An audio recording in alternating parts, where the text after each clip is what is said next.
Welcome to our deep dive today.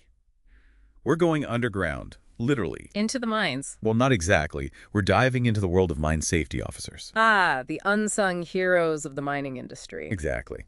It's a career that's often overlooked, but vitally important.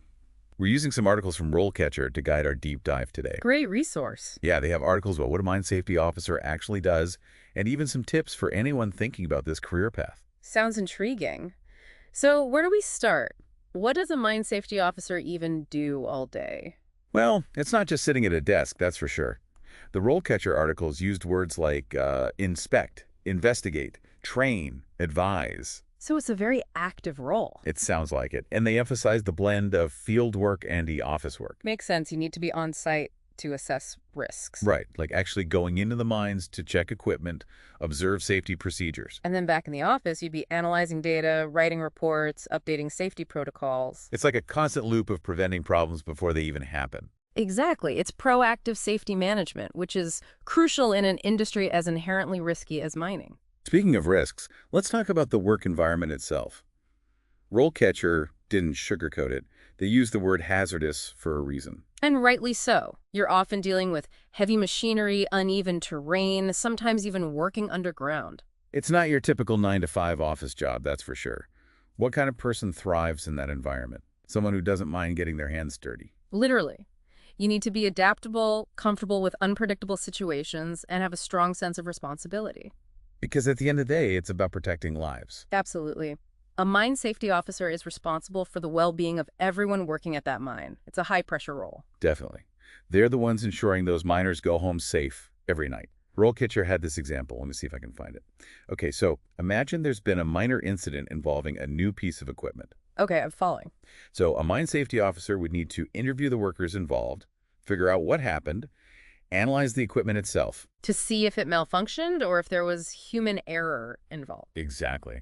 Then they might need to revise safety procedures, maybe even recommend modifications to the equipment itself. All while keeping management informed and, of course, making sure everything aligns with industry regulations. It's a lot to juggle.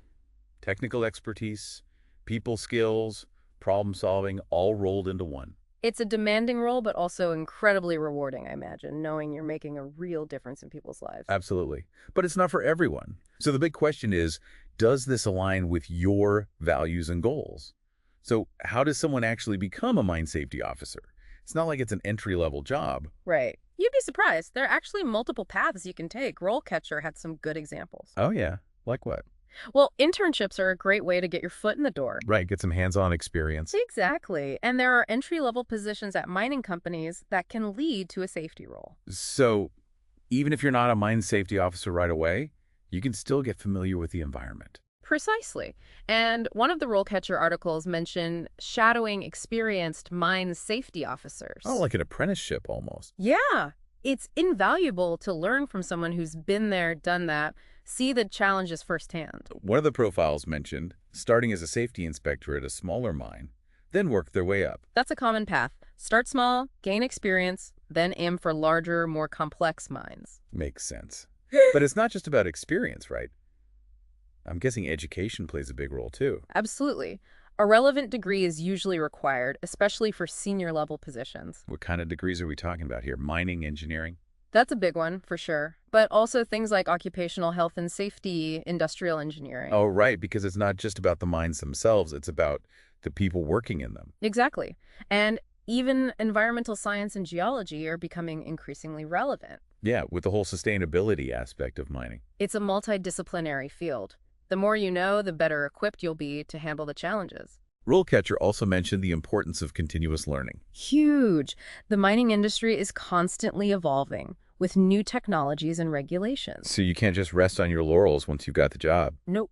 Advanced degrees, specialized certifications, professional development courses, all important. Speaking of certifications, there were a bunch of acronyms in those articles. I have to admit, they kind of went over my head. I hear you. It can seem like a whole other language. Like, what even is a CMSP? Right. And then there was CSP, OHST, MSHA. What do they all mean? Okay, so CMSP stands for Certified Mine Safety Professional. Okay. It's globally recognized and focuses on the practical aspects of mine safety management. So kind of like the gold standard for mine safety officers. Exactly. Then there's the CSP, or Certified Safety Professional, which is broader, not just mining. So you can work in other industries with that one. Yeah, it shows a general expertise in safety principles across the board. Got it.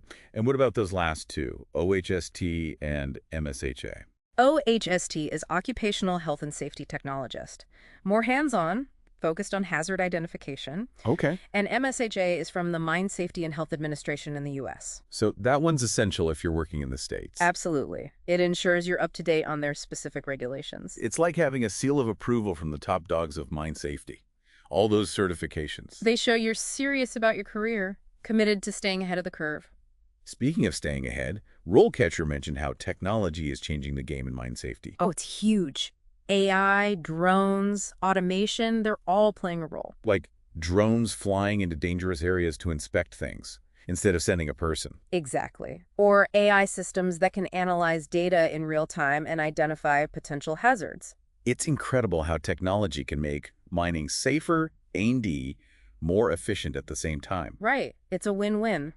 But it also means mine safety officers need to be tech savvy. Yeah, you can't just rely on old school methods anymore. Exactly. You need to understand these technologies, how they work, how they can be used safely. It's not just about knowing the rules. It's about understanding the systems that enforce them. And potentially even developing new rules as technology continues to advance. It's a constantly evolving field.